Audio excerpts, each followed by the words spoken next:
Halo, nama budaya. Perkenalkan, nama saya Vigo Winarko. Saya NPM 2141237 dari Universitas Internasional Batam. Dan pada kali ini saya akan menjelaskan secara singkat kisah hidup Sang Buddha Gautama. Dan kali ini saya akan menjelaskannya dengan ditemani oleh Alvin atau saudara saya. Nama budaya Alvin. Baiklah, mungkin kita langsung aja menceritakan kisah hidup Sang Buddha Gautama. Membahas tentang keberadaan agama Buddha tidak dapat dilepaskan dari sosok Siddhartha Gautama sebagai penemu dan juga penyebar ajaran Buddha. Siddhartha Gautama ini menemukan dan mengajarkan agama Buddha setelah mencapai suatu pencerahan secara sempurna atau yang disebut penyadaran penuh. Tahun kelahirannya itu bervariasi dan tidak ada sumber yang pasti. Siddhartha Gautama atau Buddha ini lahir sekitar abad 4 sampai dengan 6 sebelum Masehi di kerajaan kecil yang terletak di bawah kaki gunung Himalaya, tepatnya di Lumbini, Nepal. Ayahnya, yaitu Raja Suddhodana, adalah seorang kepala suku klan Sakya, dan ibunya ini meninggal tidak lama setelah Siddhartha lahir, yang dikatakan bahwa 12 tahun sebelum kelahirannya, para Brahmana telah meramalkan bahwa ia akan menjadi pendeta legendaris atau seorang raja yang agung. Ia akan menjadi pertapa apabila melihat orang sakit, orang tua, orang meninggal, dan seorang pertapa. Karena ia termasuk ke dalam wangsa Ksatria, maka ayahnya tidak ingin Siddhartha itu menjadi pertapa dan tidak meneruskan tahta sang ayah.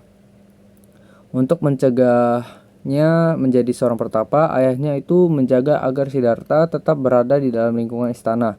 Sehingga Sang Buddha Gautama ini hidup di lingkungan kemewahan sebagai seorang pangeran dari sukunya, dilindungi dari dunia luar, diajar oleh para Brahmana, serta dilatih dalam bidang panahan, keahlian berpedang, gulat, berenang, dan berlari. Ketika sudah cukup umur, ia menikah dan mempunyai seorang anak lelaki. Walaupun memiliki segalanya, beliau tidak pernah merasa cukup. Selalu ada sesuatu yang menariknya untuk keluar ke dunia di balik dinding istananya. Pada suatu saat, di jalanan Kapilawastu, di usianya yang berada di akhir 20-an, ia menemukan 3 hal sederhana. Seseorang lelaki yang sakit, seorang lelaki yang tua, dan mayat yang sedang dibawa ke tempat pembakaran. Tidak ada hal yang mempersiapkannya untuk pengalaman semacam ini selama hidupnya. Ia juga baru mengetahui bahwa semua orang akan menjadi tua, sakit, dan bisa meninggal. Hal tersebut memicu berbagai pertanyaan yang membawanya terus mengeksplorasi dan melihat seorang pertapa yang mengundurkan diri dari kehidupan duniawi dan mencari kebebasan dari ketakutan manusia akan kematian dan penderitaan. Pada usia 29 tahun, Siddhartha meninggalkan kerajaannya, istri dan anaknya yang baru lahir untuk menjadi seorang pertapa dan bertujuan untuk menemukan cara untuk menghilangkan penderitaan universal yang dipahaminya sebagai salah satu ciri kehidupan manusia. Simak juga mengenai sejarah patung Buddha tidur, sejarah Candi Sewu, sejarah kerajaan Mataram kuno yang berkaitan dengan penyebaran agama Buddha di Indonesia di zaman lampau. Dan selanjutnya ada kehidupan pertapaan dan pencerahan. Selama 6 tahun berikutnya, Siddhartha menjalani kehidupan pertapaan dan mengambil bagian dalam prakteknya, belajar dan bermeditasi menggunakan ajaran berbagai guru spiritual yang membimbingnya, yaitu Pertapa Alara Kalama dan Udaka Ramputra. Ia belajar cara baru untuk hidup dengan sekelompok yang terdiri dari 5 pertapa yang kemudian menjadi pengikutnya. Berkat dedikasinya yang sangat tinggi, ketika jawaban untuk pertanyaan-pertanyaannya tidak juga muncul, ia menggandakan usahanya, menahan rasa sakit, berpuasa, hingga hampir kelaparan dan menolak minum air. Apapun yang dicobanya, Siddhartha tidak dapat mencapai tingkat kepuasan yang dicarinya. Sampai suatu saat ketika seorang gadis muda itu menawarinya semangkuk susu. Ketika ia menerima, kemudian ia menyadari bahwa menahan diri secara jasmani itu bukanlah cara untuk mencapai kemerdekaan diri. dan bahwa hidup di bawah kekangan fisik yang keras tidak akan membantunya mencapai pelepasan spiritual. Jadi ia menerima susu tersebut, ia minum air dan mandi di sungai. Dan sejak saat itu Siddhartha mendorong orang-orang untuk mengikuti jalan keseimbangan daripada mengikuti jalan ekstrim.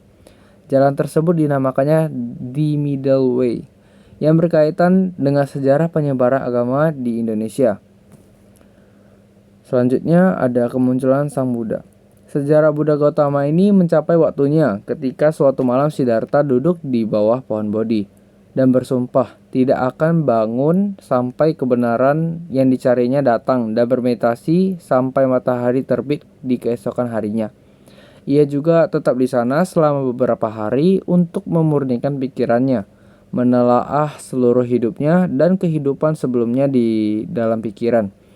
Pada pertapaan ini, ia diganggu oleh Mara, dewa penggoda yang berkekuatan dahsyat. Ia juga menaklukkan dan melawan Mara ketika bintang pagi tampak di ufuk timur dengan kemauan yang keras dan keyakinan yang kukuh. Sehingga pada saat itu ia juga mencapai pencerahan sempurna dan menjadi Samyaksam Buddha yang tepat ketika waktu bulan Purnamasidi di usianya yang ke-35 tahun di bulan Waisak. Dari tubuhnya yang memancarkan 6 sinar Buddha ketika mencapai pencerahan sempurna. Keenam sinar Buddha rasmi ini tersebut adalah warna biru atau nila yang berarti bakti, kuning atau pita yang berarti kebijaksanaan dan pengetahuan, terus ada merah atau lohita yang berarti kasih sayang dan belas kasih, dan ada putih atau awadata yang berarti suci, dan yang terakhir itu ada jingga yaitu manggasta yang berarti semangat, dan campuran semua sinar tersebut yang dinamakan Prabhasawara.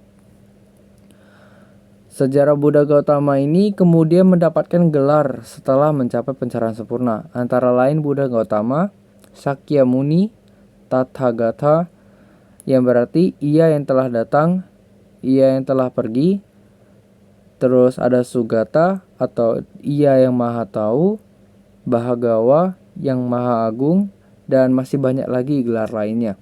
Khotbah pertamanya yang disebut Dhammacakka Pawatana Sutta didengarkan oleh kelima pertapa pengikutnya. Isi khotbah tersebut adalah penjelasan mengenai jalan tengah yang ditemukannya, yaitu berupa 8 ruas jalan kemuliaan dan juga 4 kebenaran mulia yang menjadi pilar dari ajaran agama Buddha. Kemudian Siddhartha membentuk Sangha, sesuatu komunitas untuk para pertapa yang tidak mengacukan semua pembatas antara kelas, ras, jenis, kelamin, dan latar belakang manusia dengan hanya satu tujuan untuk mencapai pencerahan. Pada akhirnya ia bertemu kembali dengan ayahnya, istrinya, Yasodhara menjadi murid dan pertapa juga. Sementara anaknya Rahula menjadi rahib di usia 7 tahun dan tinggal bersama ayahnya seumur hidup. Selama 45 tahun, kemudian Buddha Gautama menyebarkan Dharma dengan berkelana kepada umat manusia lainnya dan menyebarkan dengan cinta kasih sayang sehingga usianya umur 80 tahun.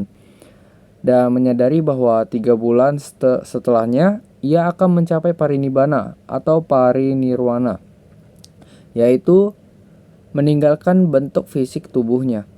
Tubuh Buddha ini kemudian dikremasi dan sisa abunya ditempatkan di kubah yang berbentuk stupa yang merupakan bentuk umum dalam agama Buddha dan disebarkan dalam bentuk alokasi termasuk Cina, Myanmar, dan Sri Lanka. Selama 2500 tahun kemudian ajaran Buddha ini tetap diikuti oleh banyak orang di dunia. Terus menarik banyak pengikut dan merupakan salah satu agama yang tumbuh dengan cepat. Walaupun banyak yang tidak menganggapnya sebagai agama, namun sebagai ajaran hidup atau filosofi. Baiklah, sekian penjelasan dari saya. Jadi kesimpulannya, Sang Buddha itu batinnya sudah bersih seperti kain yang bersih tanpa noda. Dan itulah mengapa kita menjadikan Buddha sebagai guru kita. Kita bisa meniru Sang Buddha seperti saat kita dicaci maki dan lain semacamnya. Tetapi Sang Buddha tidak timbul rasa kejengkelan, kebencian, dan kemarahan. Tentu kita tidak bisa sesempurna Sang Buddha, tetapi kita bisa melatih kebaikan, kebajikan, dan mengurangi kekotoran batin. Nah, udah ya. Baiklah, terima kasih Alvin telah memberikan kesimpulannya. Selanjutnya akan saya tutup aja. Sekian, terima kasih atas waktunya Alvin. Mohon maaf jika ada salah kata dan terima kasih. Namo Buddhaya.